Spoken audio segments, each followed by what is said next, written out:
It was a splendid morning on the island of Sodor.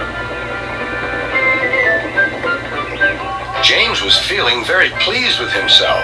His red paint gleamed in the sunshine as he sped along the line. He reached the junction just as Percy puffed in with some freight cars. James was surprised to see him. "What are you doing here, Percy? You should be at the station by now." "I know," sighed Percy. "These cars have been troublesome all morning." "That's no excuse, Percy. Nothing should stop us. Sir Topham Hatt relies on us to be on time. Now, if you'll excuse me, I'll be on my way." And James puffed importantly away. "Bossy buffers," muttered Percy.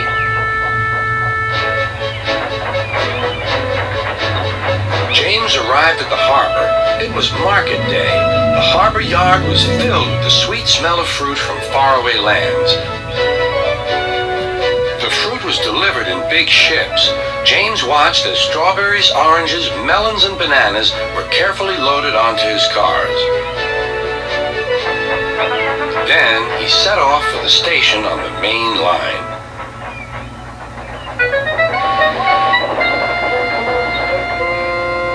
On the way, he met Thomas. "Really reliable, that's me," panted James. "Pity the same can't be said for Percy. Goodbye." "What was all that about?" gasped Annie and Clarabelle. "That was trouble. Trouble for James. Just wait and see." Percy was back in the yard and busy shunting. He had the cars in good order and was making up for lost time. But the station master had bad news. "What's happened?" asked Percy's driver. "James's brakes have jammed. We need Percy's help right away." Percy quickly set off to the rescue.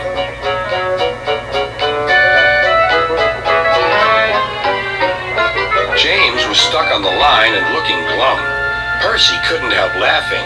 "Got yourself in a bit of a jam, eh, James? A sticky situation?" "Be quiet. It's not funny having jammed brakes." "And not very reliable either. I'm surprised you let it happen, James. Nothing should stop us engines." "That's enough, Percy," said the driver. "Can you push these cars?"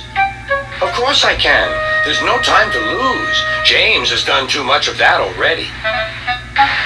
James angrily hissed steam as Percy was coupled to the cars. "Off we go," said Percy. "I'll have to go fast to get there in time. Those big engines are so unreliable." "Be careful, Percy," called his driver. But Percy was in a hurry.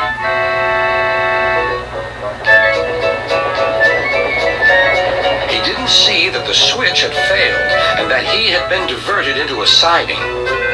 "Look out, Percy," shouted his driver, and applied the brakes, but it was too late.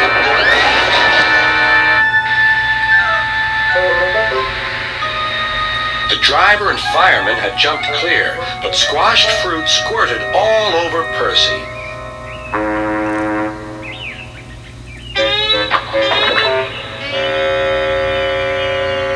Sir Topham Hatt arrived. "Percy, you are not to blame for the switch failure, but I do not run a jam factory."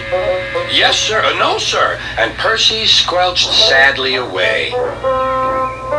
That night, the shed was silent. James and Percy felt very sorry for themselves. At last, Thomas spoke. "You know," he said to no engine in particular, "there's more than one way to get jammed. We all learned that today." Still, there was silence. What's more, we also learned that sometimes when engines help each other out of a jam, things can still go wrong. "So," said a voice, "so that means we learned a lot today, and therefore..."